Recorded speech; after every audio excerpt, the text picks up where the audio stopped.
Assalamualaikum warahmatullahi wabarakatuh. Setelah 6 tahun hijrah ke Madinah, kerinduan baginda Nabi Muhammad SAW ke Ka'bah di kota Mekah tidak tertahankan lagi. Saking rindunya, baginda Nabi bermimpi masuk ke dalam Ka'bah dan melakukan tawaf. Akhirnya bersama 1.400 sahabat-sahabatnya dengan membawa 70 ekor onta, baginda Nabi bertolak ke kota Mekah untuk melaksanakan ibadah haji. Saudara, menjelang masuk kota Mekah, Nabi memerintahkan sahabat Utsman bin Affan untuk mengabarkan kedatangan beliau kepada penduduk Makkah bahwa kedatangan beliau adalah kedatangan damai, kedatangan hendak melaksanakan ibadah haji. Namun hingga 3 hari berselang, Utsman bin Affan juga tidak kembali. Muncul desas-desus Utsman bin Affan telah terbunuh, sehingga baginda Nabi Muhammad SAW mengumpulkan seluruh sahabat-sahabatnya untuk melakukan sumpah setia yang dikenal dengan sebutan Bai'atur Ridwan sebagai antisipasi jika benar-benar akan terjadi peperangan. Dalam situasi genting itu, saudara-saudara sekalian, tiba-tiba saja Utsman bin Affan muncul dengan beberapa orang utusan kaum Quraisy untuk melaksanakan negosiasi. Itulah saudara yang kemudian disebut dengan Perjanjian Hudaibiyah. Saudara, Perjanjian Hudaibiyah adalah sebuah perjanjian yang diadakan di wilayah Hudaibiyah, 22 km arah barat dari Mekah pada bulan Maret 628 Masehi. Perjanjian Hudaibiyah berisi sejumlah poin yang salah satunya menyatakan bahwa Rasulullah bersama para sahabatnya dilarang masuk Makkah untuk melaksanakan umroh dan haji pada tahun itu. Harus ditunda tahun depan. Itu pun dibatasi hanya 3 hari saja di Mekah, tidak boleh lebih. Bayangkan saudara, sudah menempuh perjalanan berat yang sangat melelahkan. Medannya terjal sejauh lebih dari 420 km dengan berjalan kaki berhari-hari. Ternyata begitu tujuan sudah tampak di depan mata, mereka disuruh kembali. Padahal kerinduan di dada sudah demikian dahsyat. Rindu Ka'bah, rindu Makkah, dan rindu sanak saudara. Amat bisa dipahami saudara jika mereka marah dan kecewa. Bahkan ada yang sempat goyah keimanannya. Mereka lebih senang disuruh perang menyerang kaum musyrikin Mekah daripada disuruh kembali lagi ke Madinah.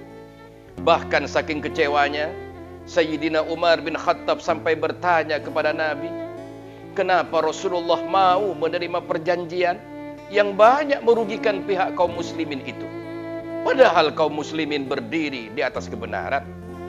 Apalagi Nabi pun pernah berkata, bermimpi tawaf keliling Ka'bah, yang mereka pahami sebagai isyarat dari Allah bahwa keinginan mereka akan menjadi kenyataan.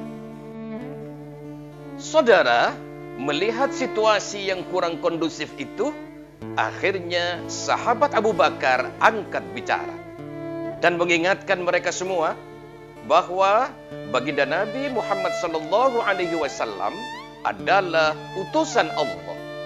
Allah pasti tidak akan membiarkan Nabi bertindak tanpa petunjuknya. Apa yang diputuskan oleh Rasulnya pasti adalah keputusan yang terbaik.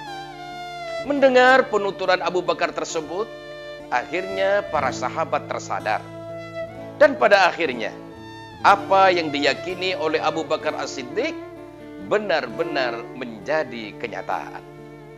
Pasca perjanjian Hudaibiyah, musyrikin Quraisy mengakui bahwa baginda Nabi Muhammad SAW dan pengikutnya sebagai komunitas yang setara, bukan lagi dianggap sebagai pemberontak. Akhirnya saudara, Islam semakin menyebar. Karena pasca Hudaibiyah itu, Rasulullah SAW berkirim surat kepada penguasa-penguasa sekitar Jazirah Arab untuk mengajak mereka memeluk agama Islam. Saudara, kekecewaan yang dialami para sahabat Nabi atas batalnya haji mereka akibat kesepakatan yang tertulis dalam perjanjian Hudaybiyah itu mungkin sama dengan kekecewaan yang dialami para calon jamaah haji Indonesia yang keberangkatannya tertunda lagi tahun ini. Apalagi keberangkatan ini sudah diidam-idamkan dan ditunggu selama bertahun-tahun.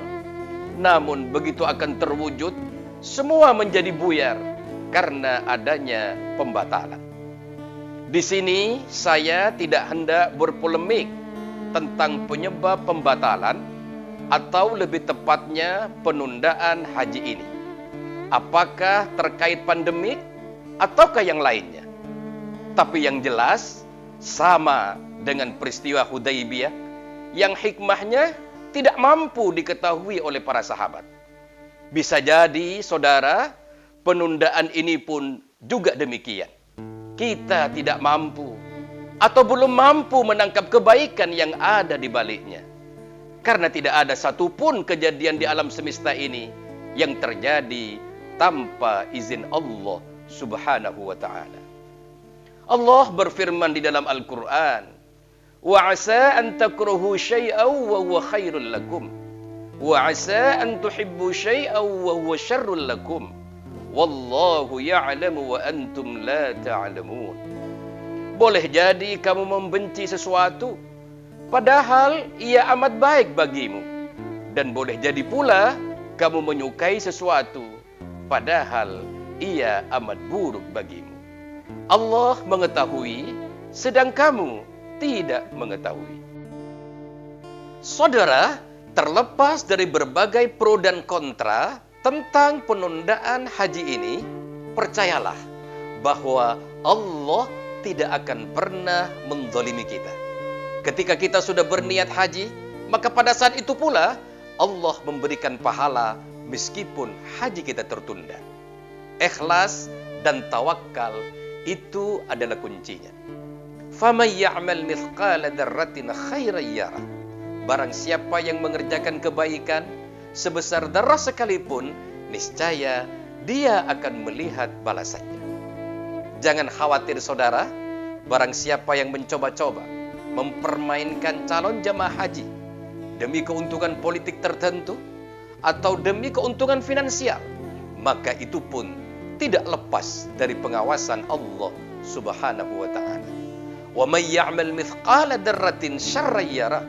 Barang siapa yang mengerjakan kejelekan sebesar darah sekalipun, niscaya dia akan melihat balasannya. Wassalamualaikum warahmatullahi wabarakatuh.